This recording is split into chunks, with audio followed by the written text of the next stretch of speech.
总统蔡英文今日是发表伊任内上尾届的新政谈话，伊是感谢全国的军人、警消、海巡、各医护人员，各有国营事业的伙伴，伫咧这过年期间继续付出守护国人。总统嘛感谢咱的同胞做伙拍拼克服疫情，而且嘛完成一场国际拢关心的大选。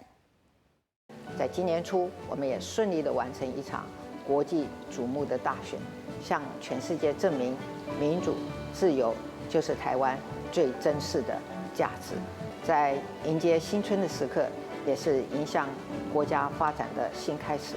我相信，只要我们继续相互扶持，就能克服困难；只要我们继续团结一心，就能守护国家。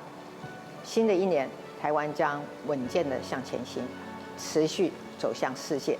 新年平安，新年恭喜，新年快乐！